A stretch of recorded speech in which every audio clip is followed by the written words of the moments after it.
नमस्कार, आप देख रहे हैं जेके 24/7 का फेसबुक लाइव। मैं आपके साथ राजेश कुमार। सभी दर्शकों को गुड मॉर्निंग, शुभ प्रभात और दिन आपका बहुत बहुत मंगलमय हो। उम्मीद है कि आप सब कुशल मंगल होंगे, स्वस्थ होंगे और स्वस्थ ही रहिएगा। सुबह सुबह आया हूं आपके पास क्योंकि रात भर में क्या कुछ हुआ है वो अपडेट अपने दर्शकों को, जेके 24 के दर्शकों को देना बेहद ज़रूरी है। तो खासकर लद्दाख में क्या कुछ चल रहा है, कोरोना हिंदुस्तान में किस प्रकार से फैल रहा है और भारतीय सैन्य कमांडर्स की तरफ से चीन को क्या चेतावनी दी गई है, उस पर बात करेंगे। और अगले 12 घंटे क्यों भारत और चीन के लिए बहुत बहुत महत्वपूर्ण हैं, इस पे भी बात करेंगे क्योंकि अगले 12 घंटे जो हैं बहुत क्रूशियल हैं हिंदुस्तान और चीन के रिलेशन के बीच में, क्योंकि लगभग आज 5 से 6 बजे के बीच में चीन और भारत के विदेश मंत्री एस जयशंकर और वांग यी के बीच में जो है मुलाकात होनी है। और इसी मुलाकात के ऊपर निर्भर करेगा कि ये दोनों देश शांतिपूर्वक विवाद को सुलझाएंगे या जंग की तरफ जाएंगे। तो दुनिया भर की नजरें जो हैं इस मुलाकात पे टिकी हुई हैं और उम्मीद की जा रही है कि ये मुलाकात के बाद ही फैसला हो पाएगा कि लद्दाख में जंग होनी है या एलएसी पे जंग होनी है या फिर ये पूरा जो विवाद है शांतिपूर्वक तरीके से टल जाएगा, हल इसका निकल जाएगा। भारतीय सेनाएं पीछे हो जाएंगी और चीन भी पीछे हो जाएगा। ये उस बात पर निर्भर करेगा कि आज विदेश मंत्री एस जयशंकर जो हैं क्या कुछ वहां पे अपना टेबल पे बात रखते हैं और क्या वांग यी उस बात को मानते हैं। लेकिन अगर वांग यी उस बात को मान लेते हैं तो क्या चीन के राष्ट्रपति शी जिनपिंग उस पर एग्री होते हैं, क्योंकि जो कुछ करना है शी जिनपिंग के हाथों में है। और क्या जो वांग यी बोलते हैं पीएलए के top commanders, western theatre commander के कमांडर्स क्या उसके लिए राजी होते हैं। अगर वो जब तक राजी नहीं होंगे तब तक वांग यी का बात करना व्यर्थ है। और लेकिन इसी बीच बातचीत तो बाद में होगी 5 से 6 बजे। लेकिन रात में क्या हुआ, रात में यह हुआ कि भारत चीन बॉर्डर पर चीन की तरफ से फायरिंग का अभ्यास किया जा रहा है। लगातार एक जगह पर नहीं बल्कि लद्दाख से लेकर अरुणाचल प्रदेश तक उसकी कई यूनिट जो हैं वो लगातार फायरिंग का अभ्यास कर रही हैं और एलएसी के नजदीक आकर अभ्यास कर रही हैं ताकि हिंदुस्तान की आर्मी के ऊपर जो है मनोवैज्ञानिक दबाव बनाया जा सके और कहीं ना कहीं हिंदुस्तान को सेना को दबाया जा सके। और लगातार जो है ये फायरिंग की जा रही है। और बिल्कुल इसमें यह भी कहा जा रहा है कि दबाव बनाने की कोशिश जो है वो चीन की तरफ से की जा रही है, लेकिन भारत की तरफ से पलटवार कर दिया गया है। भारत की तरफ से साफ कर दिया गया है कि आप फायरिंग करके भारत को नहीं दबा सकते। तो ये बड़ी खबर थी। लेकिन इसी बीच खबर ये भी आ रही है कि कोई भी मोड़ जो है पूरा विवाद ले सकता है। ये हमारे सूत्र बोल रहे हैं, सैन्य कमांडर जो हमारे हैं जिनके पास हमारे सूत्र हैं वो ये बता रहे हैं कि विवाद आज कोई भी मोड़ ले सकता है। बहुत हद तक ये विवाद लिमिटेड वॉर की तरफ बढ़ता हुआ नजर आ रहा है, क्योंकि सैन्य कमांडर्स को भी उम्मीद नहीं है कि शी जिनपिंग जो विदेश मंत्री वांग यी मानेंगे उस फैसले को वो एक्सेप्ट करेंगे। और विदेश मंत्री एस जयशंकर और वांग यी की मुलाकात के बाद क्या नतीजा निकलता है उस पे ही ये सब कुछ निर्भर करता है कि विवाद किस तरफ जाएगा। लेकिन सैन्य कमांडर का मानना है कि ये कोई भी मोड़ ले सकता है और हालात अगर जंग जैसे पैदा होते हैं तो भारत जवाब देने के लिए तैयार है। ये सैन्य कमांडर की तरफ से कहा गया है कि भारत की तैयारियां जो हैं एक मिलिट्री ऑपरेशन के लिए लद्दाख में पूरी कर ली गई हैं।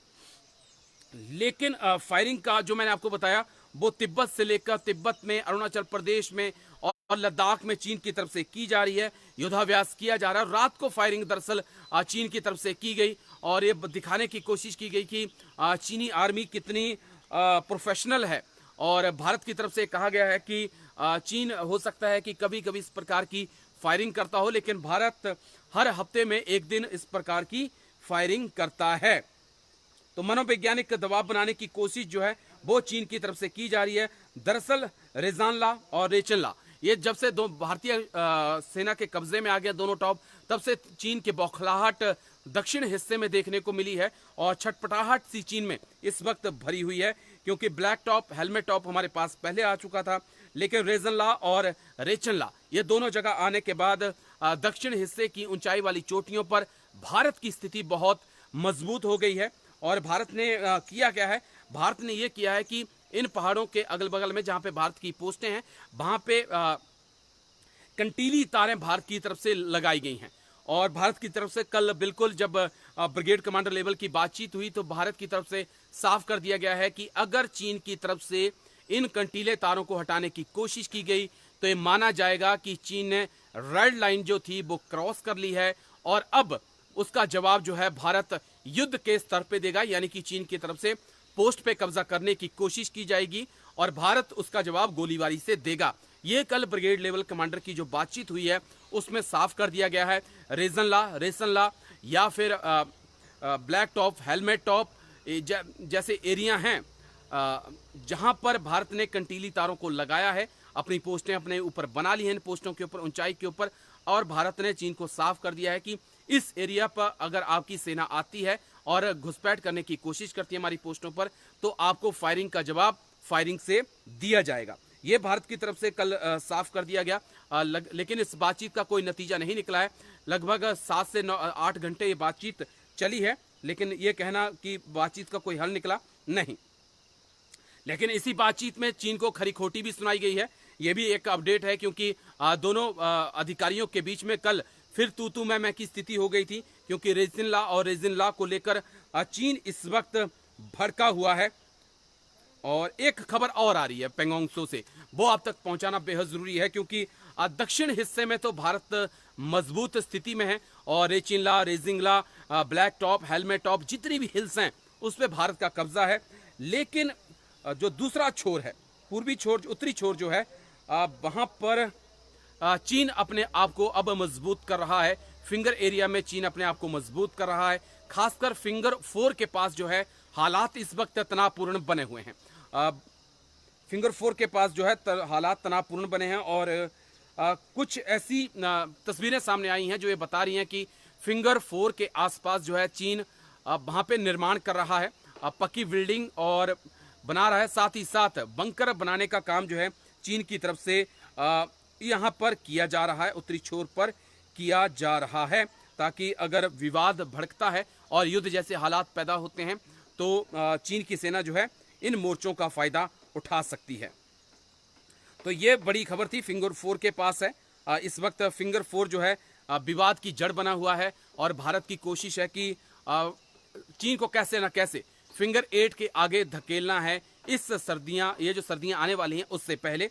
तो इस लिहाज से जो है लद्दाख इस वक्त दोनों देशों के लिए बेहद चुनौतीपूर्ण बना हुआ है और फिंगर एरिया खासकर उत्तरी लद्दाख जो है जहां पर इस वक्त चीन का जमावड़ा काफ़ी ज़्यादा है और कहा यह भी जा रहा है कि चीन ने अपनी स्पेशल फोर्सेस को यहां पे तैनात किया हुआ है ताकि भारत के ऊपर पलटवार खासकर हेलमेट टॉप, ब्लैक टॉप में किया जा सके। लेकिन भारत इस वक्त बिल्कुल तगड़ी निगरानी जो है चीन के ऊपर रख रहा है और अगर चीन की तरफ से कोई हिमाकत की जाती है तो उसी प्रकार का जवाब जो है भारत देने के लिए तैयार है। लेकिन और बड़ी अहम खबर आज की क्या है, और कुछ दिन पहले आपने देखा होगा पूरे मीडिया में सुर्खियां बटोरता रहा राफेल। आज बाकायदा प्रॉपर तरीके से उसका इंडक्शन इंडियन एयरफोर्स में होगा और बाकायदा कमीशन उसे किया जाएगा एयरफोर्स में, अंबाला में उसको एयरफोर्स में शामिल किया जाएगा। काफ़ी बड़ा प्रोग्राम होने वाला है और हमारे रक्षा मंत्री और रूस के रक्षा मंत्री जो हैं वो आज अंबाला एयरवेस पहुंच रहे हैं, जहां पे राफेल को जो है भारतीय वायुसेना में आधिकारिक तौर पे शामिल किया जाएगा। और सीडीएस बिपिन रावत भी होंगे, वायुसेना प्रमुख RKS भदौरिया भी होंगे, रक्षा सचिव अजय कुमार भी इस कार्यक्रम में शिरकत करेंगे। तो यानी कि लद्दाख आज प्रॉपर तरीके से भारत का हिस्सा राफेल जो है प्रॉपर तरीके से भारत का हिस्सा बनने वाला है और आज उसे एयरफोर्स में कमीशन किया जाएगा। लेकिन इन खबरों से दूर वो खबर अब मैं बात करूंगा जो आपके लिए, हमारे लिए और आपके हमारे परिवार के लिए बहुत बहुत महत्वपूर्ण है और उसके लिए चिंता करना बेहद ज़रूरी है, क्योंकि अगर आप और हम अगर चिंता नहीं करेंगे तो शायद हमारे लिए सब थोड़ा सा मुश्किल हो जाएगा। दरअसल पिछले 24 घंटों में देश में 95,000 कोरोना संक्रमित मरीज आए हैं। आप समझ सकते हैं 95,000 कोरोना मरीज आए हैं। और जब 500 मरीज आए थे तो हम गंभीर थे, जब 200 मरीज आ रहे थे तब हम सीरियस थे, लेकिन जब 95,000 मरीज आए हैं तब हम सीरियस नहीं हैं। यहाँ पे सीरियस होने की आपको और हमें ज़रूरत है, क्योंकि ये बीमारी जो है अब बेलगाम हो चुकी है। कोई कहे कि हम इसे लगाम लगा सकते हैं हिंदुस्तान में, चाहे वो सरकार हो चाहे डॉक्टर हो, तो शायद मैं उस पर यकीन नहीं करूँगा और आप भी यकीन नहीं करेंगे। और इस बीमारी को अब रोकना या तो आपके हाथ में है या हम सबके हाथ में है, क्योंकि हम ही इसको रोक सकते हैं। क्योंकि अगर हम सोशल डिस्टेंसिंग का पालन करेंगे, सैनिटाइजेशन का पालन करेंगे और मास्क वगैरह लगाएंगे तो शायद ये बीमारी रुक सकती है। नहीं तो जिस प्रकार से 95,000 मामले आए हैं तो वो दिन दूर नहीं है जब हम अमेरिका को पछाड़ कर 1 करोड़ पार करेंगे और शायद दुनिया में सबसे टॉप पर कोरोना के मामले में हम होंगे। 73,000 लोग ठीक हुए हैं और 1,168 लोगों की मौत अभी तक हो चुकी है और लगभग देश में 45 लाख कोरोना संक्रमित मरीज हो चुके हैं। तो आप अंदाज़ा लगा सकते हैं कि क्या हालात इस वक्त कोरोना के कारण बने हुए हैं।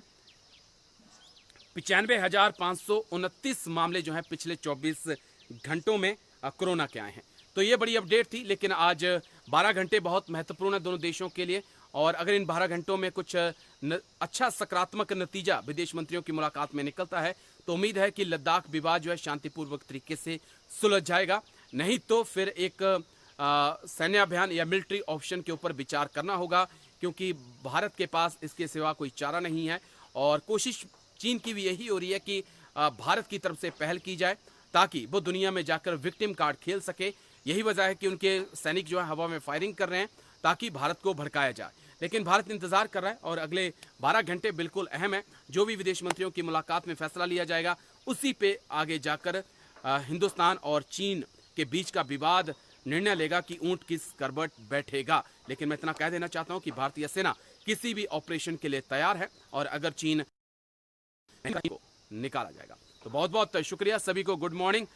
मेरे साथ जुड़ने के लिए हमारे इस पेज को लाइक करें, शेयर करें, सब्सक्राइब करें। सुभाष ठाकुर जय हिंद, चेतन बाली जय हिंद, सभी को जय हिंद, गुड मॉर्निंग, शुक्रिया आपका।